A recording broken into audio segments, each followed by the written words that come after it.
Hello अस्सलाम वालेकुम, this is Ayesha Abdullah from art Bagh podcast. हम आज मौजूद हैं मीरा ताहिर के साथ on a cafe in Lahore with the name of Kafi. This is a wonderful coffee shop and it is a pleasure being here and having Meera Tahir alongside with us. So let's talk about Meera Tahir. She is the owner of Cafeteria, an online business that is on Instagram currently, and this is about jewelry. So let's I'll ask Meerab के क्राफ्टेरिया है कहाँ, क्या शुरू कहाँ से हुआ, और मीरब अपने बारे में क्राफ्टेरिया के बारे में बताए। क्राफ्टेरिया बेसिकली स्टार्ट हुआ था एक स्टॉल से। उससे पहले मैं डिफरेंट बस कोई डायरेक्शन नहीं थी मेरे पास ऐसा, बस मुझे शौक था इंडिपेंडेंट होने का और ये था कि अपने पैसे कमाने हैं। तो मैंने डिफरेंट ड्राफ्ट्स ट्राई आउट शुरू कर दी और मैंने कैनवस पेंटिंग से स्टार्ट किया था। डिफरेंट चीजें एक्सपेरिमेंट की, क्ले के साथ खेला, सब कुछ किया। और उसके बाद मेरी एक दोस्त ने रेजिंग स्टार्ट किया, तो उससे मुझे आइडिया आया कि मैं रेजिंग एक्सपेरिमेंट करती हूँ। तो first attempt was a fail, पर मैंने उसको गिव अप नहीं किया, मैंने उसे कोशिश करती रही। और फिर एक स्टॉल की अपॉर्चुनिटी आई आईएससी में, तो वहां पर मैंने स्टॉल लगाया। और तब मैं टू बी वेरी ऑनेस्ट इतना कॉन्फिडेंट नहीं थी, लेकिन जब वो सेल्स मेरी अच्छी चली गई तो मेरा कॉन्फिडेंस खुद ब खुद बूस्ट हुआ। और फिर मैंने उसके बाद फोटोग्राफी स्टार्ट की, अपने प्रोडक्ट्स की, लोगों को अपने कार्ड्स दिए, इंस्टाग्राम पे मैंने उनको किया सारा प्रोडक्ट्स को। तो उसके बाद से फिर वाइस वाइस होती रही है सारी चीजें। My question to you is Meerab कि why jewelry? Because since I know her, तो मुझे पता है she is in textiles और I've got this. So, since I know Meerab and she's undergoing a graphic design degree currently, so I don't know कि आपने कैसे ये connection build किया, and I'm sure viewers would want to know कि आप graphics से जुड़े में किस तरह से है। अच्छा, मेरी जो डिग्री है वो इससे रिलेटेड नहीं है, लेकिन वो ये सीन था कि वो थोड़ी लैपटॉप और डिजिटल चीज है। तो मैं चाहती थी कि मैं एक साइड अपनी हॉबी रखूं कि जिसमें मेरा टाइम जाए, ये ना हो कि मैं स्क्रीन टाइम बहुत ज्यादा हो जाए और मेरे पास और कुछ एक्टिविटी ना हो। और वैसे मुझे फाइन आर्ट्स का बहुत शौक था, तो मैंने डिफरेंट मटेरियल बहुत ज्यादा एक्सपेरिमेंट किए हुए, स्कल्पचर भी बनाए हुए, ये चीजें भी। तो उससे करते करते मुझे हुआ कि मैं ये एक नई चीज ट्राई करूं। और ये ज्वेलरी मैंने फर्स्ट स्टेप मेरा था पोस्टर्स के साथ, तो छोटी डिशेज जो होती है। उसके बाद मैं एक स्मॉल प्रोडक्ट बनाना चाह रही थी फॉर स्टार्टअप, तो फिर मैंने ज्वेलरी क्रिएट करना शुरू की। और उसमें डिजाइन तो मैं बहुत एक्साइटेड थी। मैंने अपने बिजनेस कार्ड डिजाइन किया और अपनी ग्राफिक डिजाइन की, उसमें इसको यूज किया, लोगो डिजाइन किया, तो ये सब चीजें की। तो इस तरह से बस। That is wonderful, wonderful. And what is the vision behind Cafeteria? Because आप इसको एक whole platform के तौर पे you are coming to the market, there is competition. How do you envision it on a future perspective as well as currently? Cafeteria किस vision को लेके चल रहा है? क्राफ्टेरिया मैंने बेसिकली इसका नाम भी ऐसे डिसाइड किया था कि मैं इसको लिमिट नहीं करना चाह रही थी कि एक स्पेसिफिक चीज बनाएगा। तो मैंने मतलब मैंने जितने कॉम्पिटिटर्स देखे, कंपटीशन था इंस्टाग्राम पे बहुत ज्यादा, लेकिन वो एक स्पेसिफिक प्रोडक्ट पे थे। तो मैं चाह रही थी कि मैं इसको एक्सपेंड करती हूँ, डिफरेंट चीजें ट्राई करती हूँ कि एक स्मॉल बिजनेस एक प्रोडक्ट पे लिमिट ना हो। तो मैं इस विजन के साथ चली थी और मैंने इसलिए उसका नाम भी ऐसा रखा कि उसमें जो भी प्रोडक्ट्स हैं वो रेजिन को डिफाइन ना कर रहे हूँ, वो डिफरेंट चीजें। अब मैंने जिस तरह प्रिंटेड मिरर्स इंट्रोड्यूस कराए हैं और मैं आगे फर्दर भी चेन्स इंट्रोड्यूस कराने की सोच रही हूँ।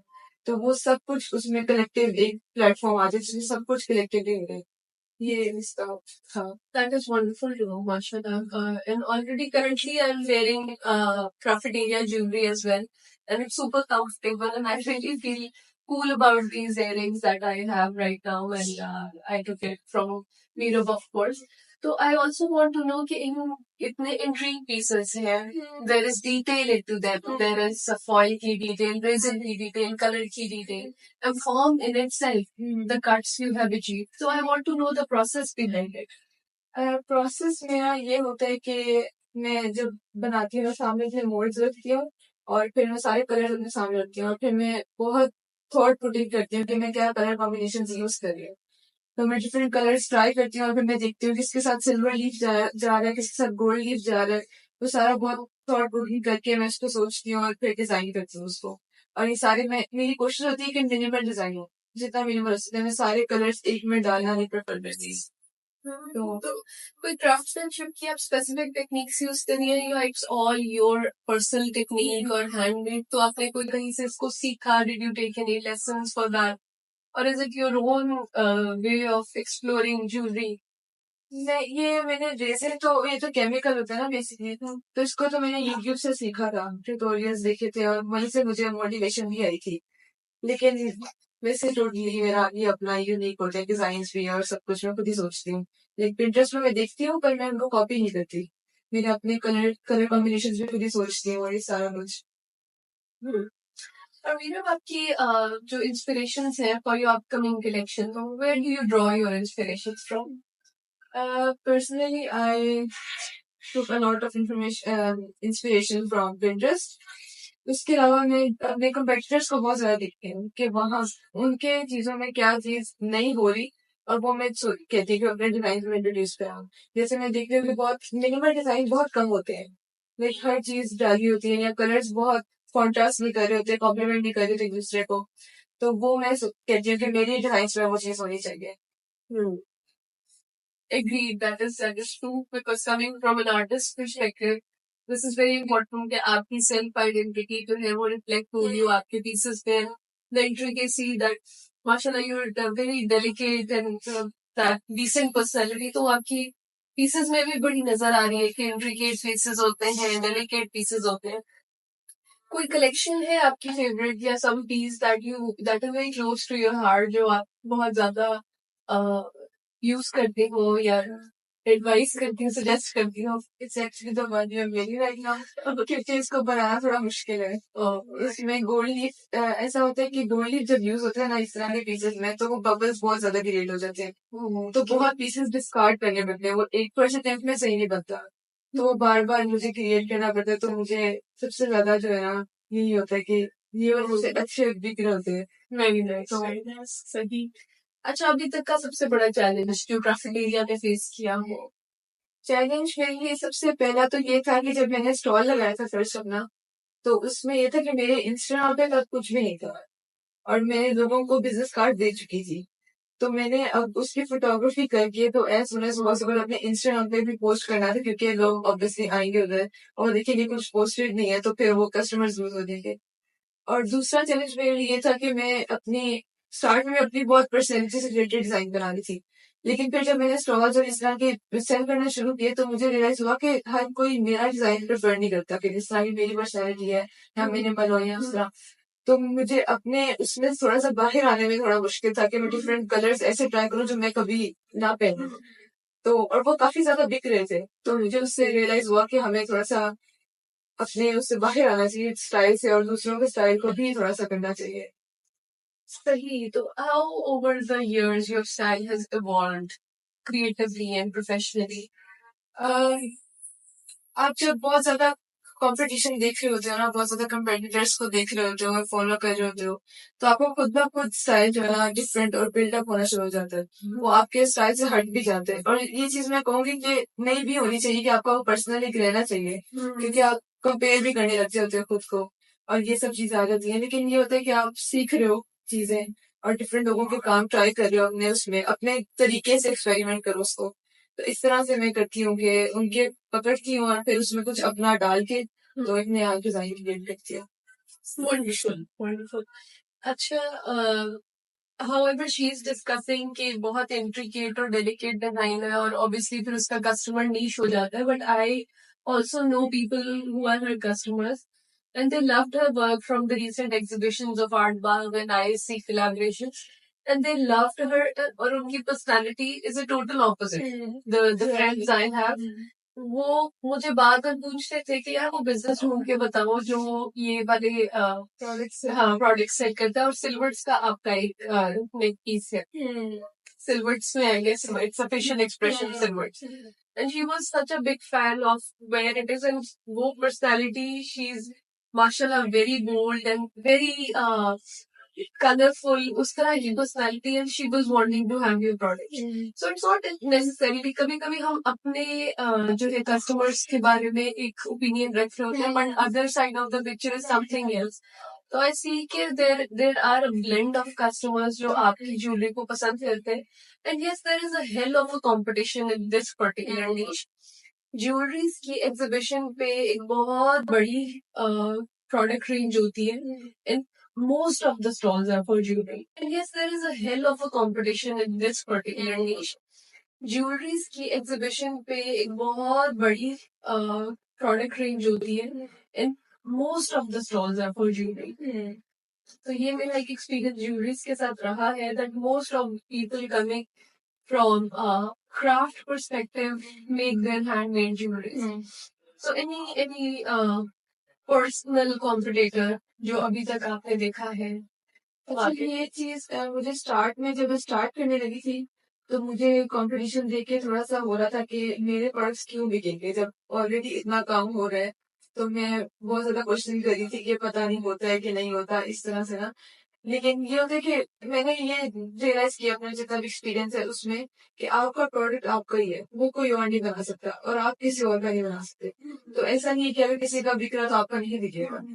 तो वो चीज है कि आपका एक यूनिक अगर स्टाइल उसमें है तो वो लाजमी बिकेगा ही बिकेगा. तो ये चीज मुझे एक्सपीरियंस के थ्रू पता चली और मैं थोड़ा सा गिव अप करने लगी थी. पर मैंने जब कंटिन्यू किया इसको तो वो मुझे रियलाइज हुआ कि नहीं, मतलब मेरे प्रोडक्ट्स मेरे ही हैं, वो यूनिक है, अपने स्टाइल में है. तो इस तरह से मैं वैसे कंपटीशन एज अ इस तरह नहीं देखती किसी को भी.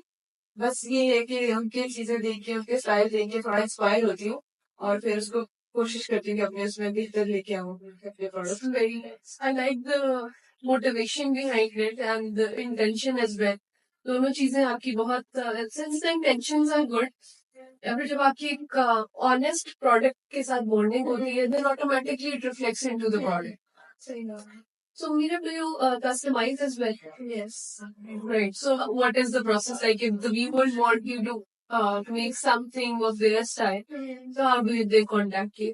अच्छा, मैं इनसे सबसे पहले तो उनका पूछती हूँ ना कि आपका क्या प्रेफर करते हो, आपके कलर क्या कॉम्बिनेशन आप करना चाहोगे, किस तरह का डिजाइन चाहते हो, किस तरह का स्टाइल चाहते हो. तो टोटली उनकी चॉइस होती है. वो जो जो भी लिखेंगे मैं उसी तरह का एग्जैक्ट पीस उनको बना के दे देती हूँ. और कुछ लोग मेरे डिजाइन देखते हैं, उनको एग्जैक्ट चाहिए होता है पर कलर डिफरेंट चाहिए होता है. कुछ लोगों को डिजाइन डिफरेंट चाहिए होता है, तो वो मैं फिर उनसे पूरा पूछ के जिस तरह के वो प्रेफर करते हैं उस तरह का मैं बना के देती हूँ. और मैं अपनी सजेशंस भी देती हूँ कि कौन सा अच्छा लगेगा या कौन से चेन कलर के साथ ज्यादा जाएगी, इस तरह की चीजें.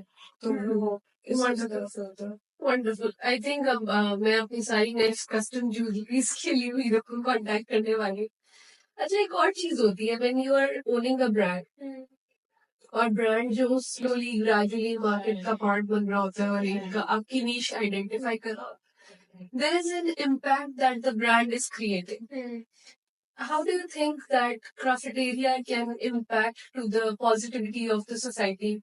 No, so creating an impact towards the society. Do you plan on that, or what do you think about it? अच्छा, कैफेटेरिया क्योंकि रेजिन ज्वेलरी है तो उसका मैंने अपनी यूनिवर्सिटी में ये देखा है कि लोग मैं ऐसे डिजाइन करके तो एक पीस पहन के जाती थी और लोग काफी ज्यादा उससे ना वो होते थे इंस्पायर. और फिर मुझे लोग ऑर्डर्स मिलते थे. मेरी क्लास में मेरे 6-7 उसी दिन आ जाते थे कि हमें भी चाहिए. तो एक वो कनेक्टिविटी बिल्डअप होने लगी थी कि मेरे बिजनेस के लोग बात करने लगे थे और उसके थ्रू लोग जो है आपस में जिस तरह सेम सबने पहने हुए हैं. तो वो मुझे लगता है कनेक्टिविटी मेरे इसके थ्रू मेरी यूनिवर्सिटी में तो मैंने एक्सपीरियंस किया है कि सब लोग देखते हैं कि इसने ये पहना हुआ तो मुझे भी यही वाला चाहिए. तो वो मल्टीपल लोगों ने एक ही पेंडेंट पहना होता था. तो उस तरह से मेरी प्रमोशन भी मुझे बहुत अच्छा भी लगता था कि ऐसा नहीं है कि इसने ये पहना हुआ मैं ही पहन सकती हूँ कि नहीं, ये वाली चीज नहीं थी. तो ये चीज मुझे लगता है कि ऐसा कर दिया. Wonderful. कोई upcoming projects है जिसके लिए customers and I should be waiting क्या शाम? This is to look out for. Upcoming products अभी मैंने पेंटेड मिरर्स इंट्रोड्यूस कराए हैं. अब मैं बिल्कुल इसको भी जो मेरा वो फेस वाला आप बात करी थी उसको भी और मिनिमल कर रही हूँ. इसको सिर्फ वायर के थ्रू बनाने का सोच रही हूँ.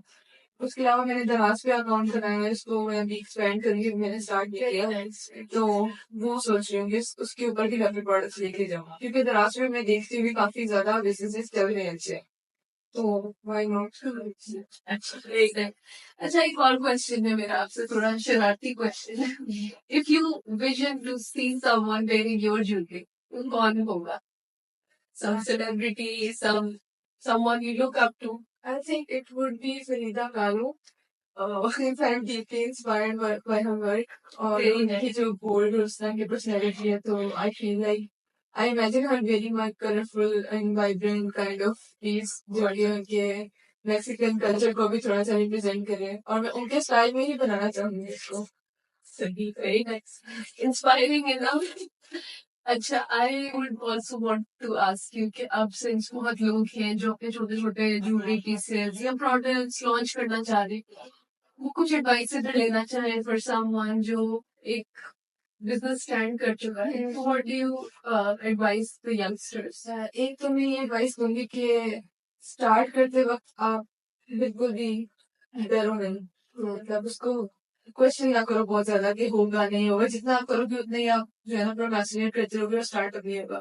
तो स्टार्ट करो, उसको रिस्क लो, देखो क्या आप करते हैं, कुछ ना कुछ बन ही जाता है आपका। मैंने एक टर्म पढ़ी थी, बिगनर्स लक, कि जब आप स्टार्ट करते हो ना तो यूनिवर्स आपको एक चांस लाजमी देती है कि आप इसको कर सको कंटिन्यू। अब वो आपके, आप उसको पकड़ लो या उसको छोड़ दो, इस तरह वाला सीन है। और दूसरी एडवाइस मैं यही दूंगी कि आप जब कंपटीशन देखते हो मार्केट में, तो आपको बहुत ज्यादा आप अपना थोड़ा सा ना पर्सनल टच यूज करने लग जाते हो अपने प्रोडक्ट्स में। आप कॉपी करने की तरफ आ जाते हो, कंपेयर करने की तरफ आ जाते हो कि वो ज्यादा बिक रहा है या इस तरह। तो मैं एडवाइस करूंगी कि अपना पर्सनल और यूनिक एलिमेंट जो है ना आपका इसमें, वो कभी नहीं छोड़ना। वो ही एक आपका यूनिक सेलिंग पॉइंट है, इसकी वजह से आपका बिजनेस चल रहा है। आपको लगता है कि बाकियों का बेहतर है या कम है या जो भी, लेकिन वो आपका एक यूनिक एलिमेंट जिसमें जब तक रहेगा ना, तब तक आपका प्रोडक्ट बिजनेस अलग से यूनिक आइडेंटिटी बना रहेगा। बहुत ही खूबसूरत बात की है, it made my day actually कि the beginners luck is such a positive thing coming from a person like her कि आप जो है वो बिल्कुल भी न डरे। और आई थिंक कि फियर जो है वो एक आपकी फाइट है उसके साथ, it keeps on haunting you inside and then you have to fight it, और वो आपको faith ही help करता है उसमें fight करने के लिए। So I love this part of our conversation. अच्छा, my last question to you is कि अब since आपके viewers ने आपको ढूंढना है तो कहाँ पर आपके क्या Instagram handles है? और इट्स कॉल्ड क्राफ्टेरिया, CRAFETTERIA। तो अभी मेरा इंस्टाग्राम पे है, लेकिन जब मैं दराज में फर्दर करूंगी इसको तो मैं वो अपने इंस्टाग्राम के थ्रू ही अपने फॉलोअर्स को कन्वे कर दूंगी। राइट, तो ये फाइल में दे बिल्कुल। और एग्जीबिशंस जो है वो आप लाहौर में कंडक्ट कर रही हैं? एग्जीबिशन और स्टॉल्स जो भी अपॉर्चुनिटीज मुझे मिलती है मैं वहां पर लगाती हूँ स्टॉल बना, और वो काफी अच्छा जाता है। वही मुझे मतलब जब मैं थोड़ा सा हो रही होती हूँ कि नहीं चल रहा बिजनेस की पेस लो है, तो स्टॉल के थ्रू वापस हाइप क्रिएट होने लग जाती है। तो इस तरह से मुझे हेल्प करती है चीज। Very nice. So yeah, viewers, you know where to find Neeram now, where to find Cafeteria. So soon it would be on the Raz as well. And I hope you all love the work. I hope you all love the podcast. And thanks again to the coffee copies. They are super amazing. I love the day. Do come and try.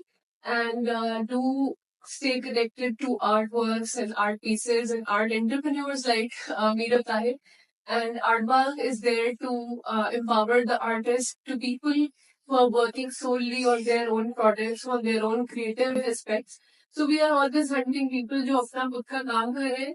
And it is definitely an open call to everyone, an open table set here कि हम बैठे बात करें कि आपकी creative side किस तरह से हम उसको और boost कर सकते हैं. So it was wonderful having Neerav. Thank you so much.